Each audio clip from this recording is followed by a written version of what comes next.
मुंबई पालिकेवर महायुतीचा भगवाच फडकणार, भाजपचा विजयी संकल्प मेळाव्यात फडणवीसांनी रणशिंग फुंकलं. कोरोना काळात नातेवाईकांना कंत्राट देऊन लोकांना मारलं, कोरोना काळातले कफनचोर आम्हाला काय सांगणार, मुख्यमंत्री फडणवीसांचा उद्धव ठाकरेंवर निशाणा. 31 जानेवारी 2026 पर्यंत स्थानिक निवडणुका घ्या, सर्वोच्च न्यायालयाचे निवडणूक आयोगाला आदेश. महाराष्ट्र सदनाचं बांधकाम करणारे चिमणकर बंधू दोषमुक्त, मुंबई उच्च न्यायालयाकडून चिमणकर बंधूंना दिलासा. पडताळणी करूनच कुणबी प्रमाणपत्र देणार, खोट्या आधारावर कुणबी प्रमाणपत्र मिळणार नाही, ओबीसी उपसमितीच्या बैठकीनंतर मंत्री बावनकुळेंची माहिती.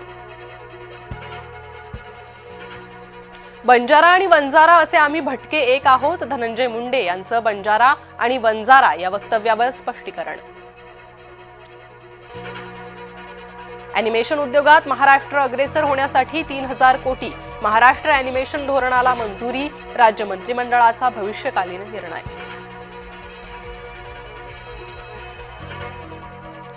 क्रिकेटपटू युवराज सिंगसह अभिनेते सोनू सूद आणि उर्वशी रौतेला यांना नोटीस, सक्तवसुली संचालनालयाची कारवाई, सट्ट्याच्या जाहिराती करणं भोवण्याची शक्यता. राज्याच्या आर्थिक स्थितीवर श्वेतपत्रिका काढा, नाना पटोले यांची महायुतीकडे मागणी.